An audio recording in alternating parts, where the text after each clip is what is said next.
酒井武彦さん当時21歳、爆心地から1キロの西連兵場で被爆しました。気絶を免れ自分の軍服に火がつくのを記憶しています。酒井さんは山口の連隊から広島に移動して2日後のことでした。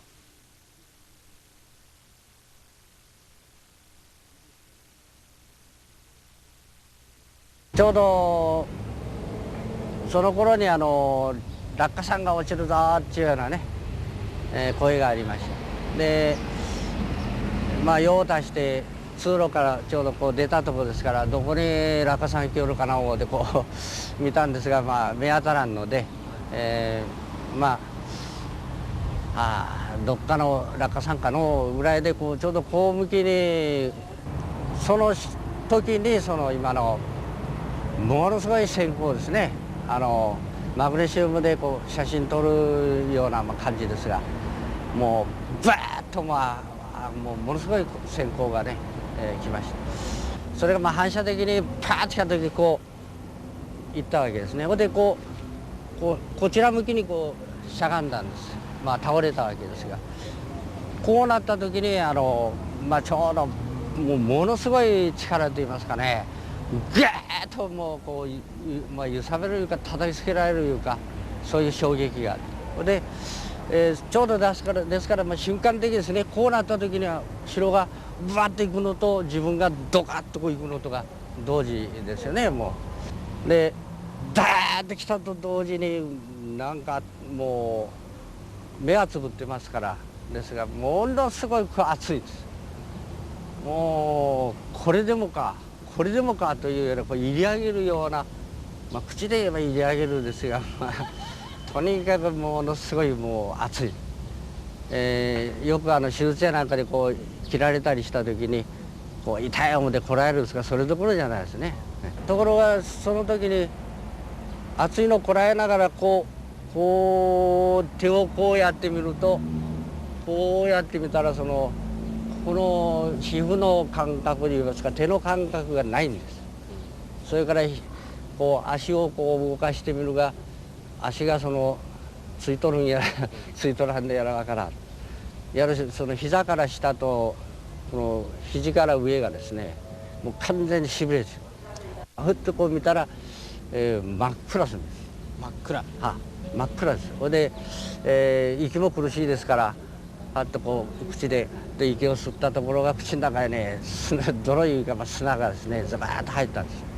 それでまたこれはいけん思ってまた口つぶってまた数秒間こう息を止めたんです。そういったらちょっと時間経ちましたけどもう何秒間かこちら側がものすごくこうさっとって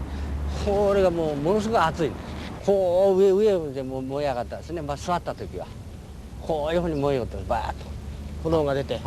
それでこう消したんですがね、なかなか消えないからもうこれは間に合わん思ってこう脱ぎ捨てたんです。やけどが後がここへ残りました。これはいわゆる火によるやけどでね。でそうやって一旦こう捨ててこのあぐらをかいてひょっと前を見たところがあれですね、暗い中を人が走り寄るんですね。もう火がついたのもおるし、そこらこう転げ回る人もおったんです。でだんだんこれが明るくなる。でその時にちょうど雲間からですね光がこう差し込んでくる。それがいろんな色にこう見えるんですね。赤いような色に黄色なような色、紫のような色、そういうような色、白い色もありますが、そうやってこう光がだんだん差し込む。当時私も現役のそういう身分が見習い士官ということでしたので、逃げるわけにもいかんし、それから逃げるいうてもですね、その時直感したのはこれだけやられとりゃですね橋がなくなっちゃうわけと。第一逃げられんだろうということ、それからまだ国軍がなくなったわけじゃなくて、なんとかなるだろうというような気持ち、それから自分の逃亡するというのは非常に卑怯であるというような感じです。そういったことで現地へ頑張ったわけです。しばらくしましたら、もうですから1時間ぐらいしてですな、もう顔がもう腫れ上がってね、もう見分けがつかなくなったです。唇はもうこうになる、もう顔はこうなる、目を開けるもこう手でこうやって目を開けなきゃいけんぐらいに顔が腫れてね、9時ぐらいですね、9時過ぎぐらい、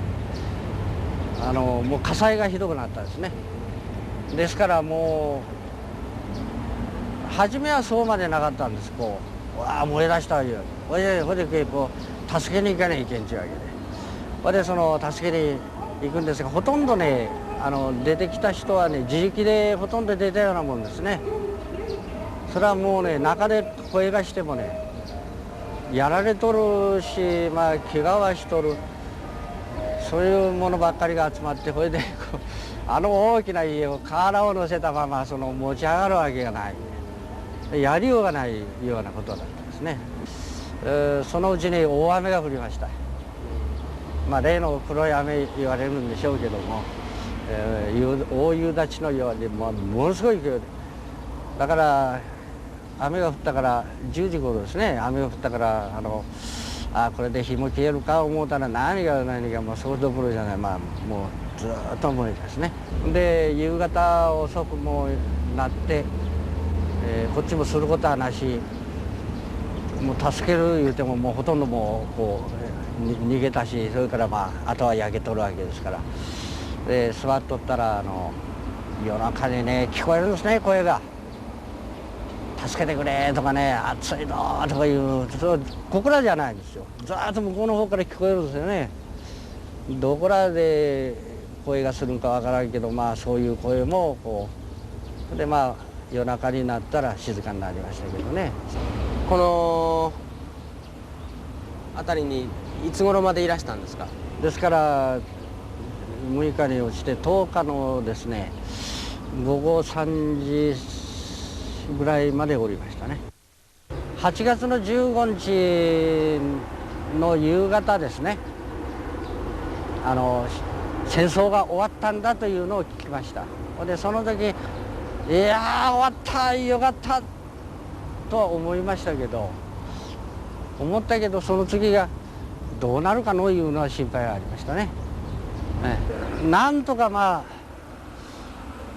役に立てる言うても役には立たんかもわからんけども、それがなんかこう役に立つようなことをというんで教員になったんです。でその当時の日本の状況を言うたら非常に哀れで食べるものもないしね、そういう中で、しかも私が原爆にやられたその直後からずっとしばらくの間いうのはやっぱり皆さんのお世話というかおかげでなんとかねこう元気になったということがありますね。そうすればやっぱりその埋め合わせいうのはいろんな場面で、そういう子どもたちに少しでも心遣いや思いやりのあるそういう子どもにこう育てていくということが学校へ勤めてみて結果としては良かったと思います。酒井武彦さんの証言でした。